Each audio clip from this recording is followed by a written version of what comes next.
Sveiki visi, kuriems smalsu, kiekgi Lietuvoje uždirbo atrankų specialistai 2025 metais. Apklausa buvo atlikta balandžio mėnesį, rezultatus buvau žadėjusi pateikti gegužę, dėje, bet ištiko gyvenimas ir tik dabar galiu jums juos parodyti. Bendra apžvalga. Tai jeigu imti Lietuvos statistikos departamento duomenis, 24 metų pirmąjį ketvirtį Lietuvoje vidutinis atlyginimas į rankas buvo 1333 eurai, 25 metų tą patį pirmąjį ketvirtį buvo 1436 eurai. Na, o jeigu imti atrankų specialistų imtis, kuri 24 balandį buvo 103 žmonės, jų vidutinis atlygis tada buvo 2035, o šiais metais balandžio mėnesį apklausus 109 atrankų specialistus, matome, jog jų vidutinis atlyginimas yra 1930 eurų į rankas. Jeigu imsime atlygio pasiskirstimą pagal miestus, tai visų pirma, respondentų skaičius yra beveik identiškas tam, ką turėjome ir praeitais metais. Ir tendencija, jog Vilniuje atlyginimai yra aukštesni negu Kaune ir kitose Lietuvos miestuose, taipogi išlieka. Kas galbūt čia yra įdomu, kad matomas atlyginimas mažesnis 25 metais lyginant su 24 metais matytais vidurkiais, bet medianos Vilniuje ir Kaune išliko identiškos. Tai yra Kaune 1650, o Vilniuje 1800 eurų. Visus respondentus esu suskirsčiusi į dvi grupės. Išorinius atrankų specialistus, tai yra tuos, kurie dirba agentūrose, ir vidinius, dirbančius įmonėje ir atsakingus už būtent atrankas kompanijai. Tai vėlgi tiek praeitais metais, tiek šiais metais respondentų skaičius išorinių ir vidinių specialistų yra labai panašus. Matome, kad tiek vidiniai, tiek išoriniai iš esmės šiais metais uždirba vidutiniškai identiškai.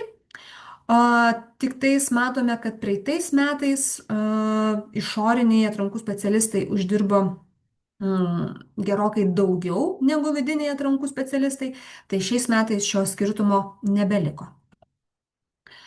Atlygio pasiskirstimas pagal samdos rinkas.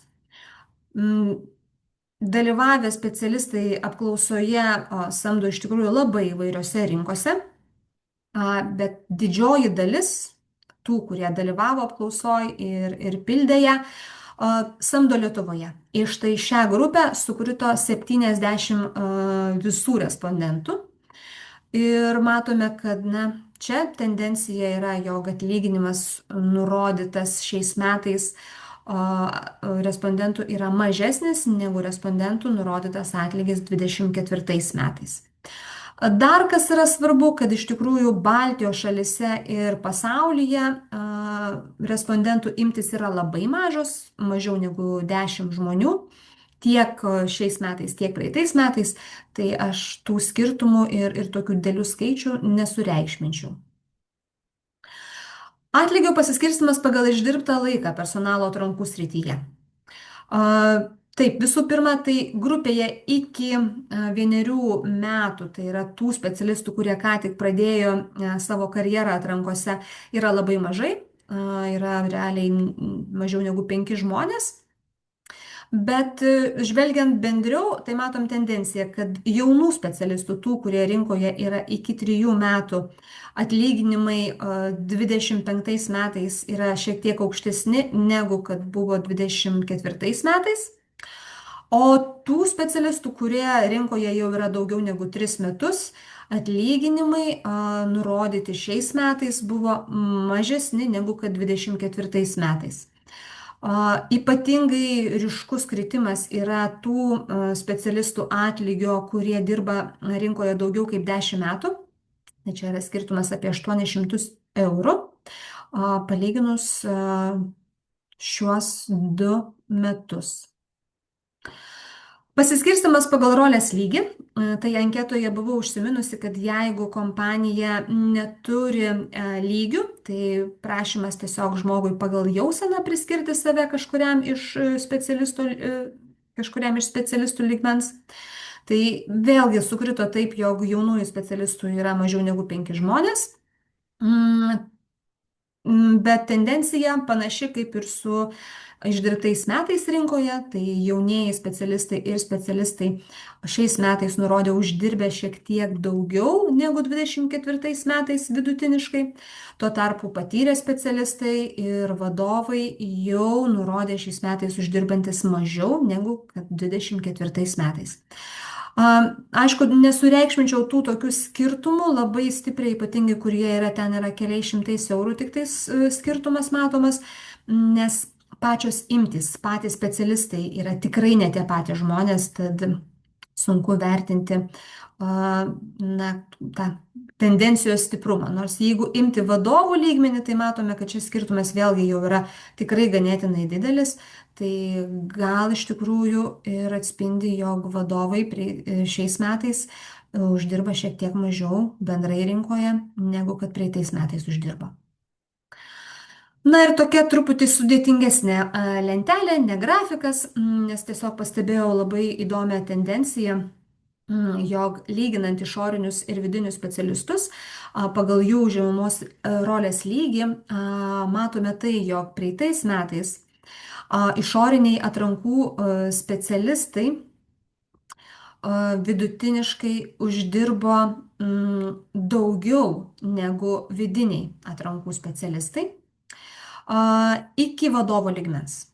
O tuo tarpu šiais metais mes matome, jog priešingai išoriniai atrankų specialistai uždirbo mažiau negu kad vidiniai atrankų specialistai.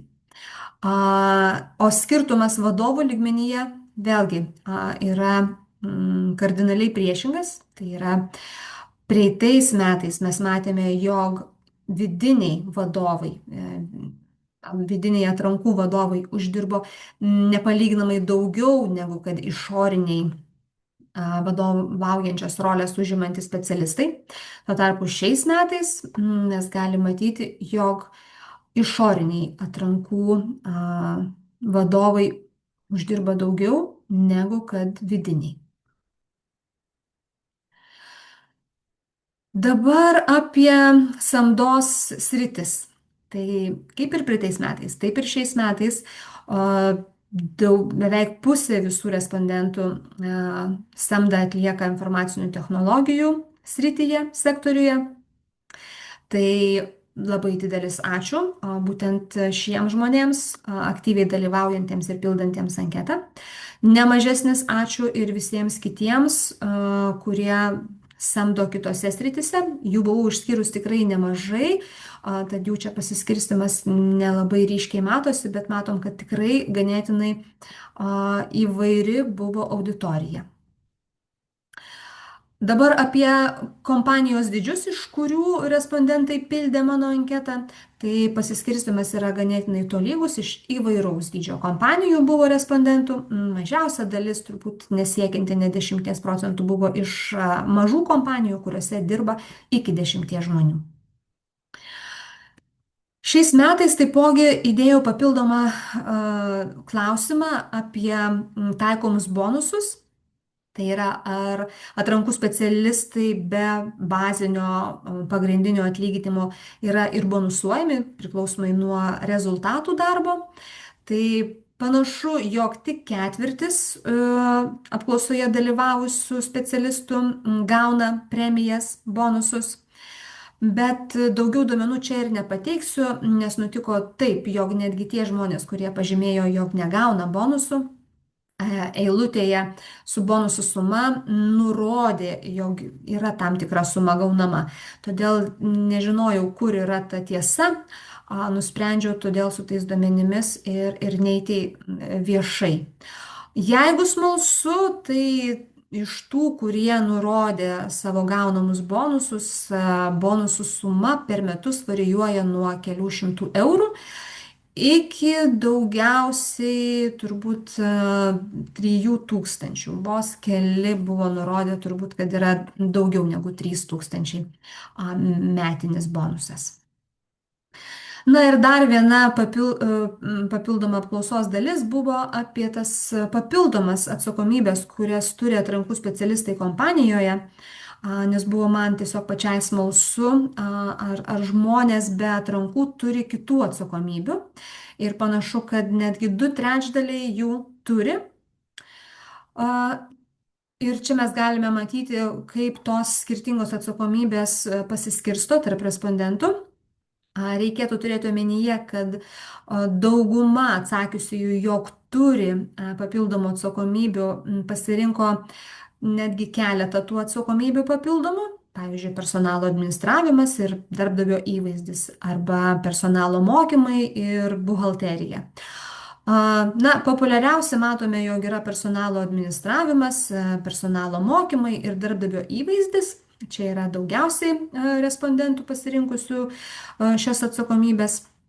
Tai turbūt nesistebėsiu, nes reta kuri įmonė Lietuvoje turi dedikuotus atrankų specialistus atsakingus tik už atrankas.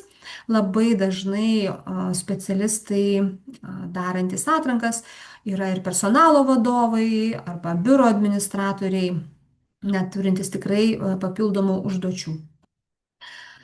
Na, tiek trumpai šiandien. Labai laukiu diskusijos LinkedIn'e. Klauskite, ką norėtumėte papildomai sužinoti, mielai atsakysiu.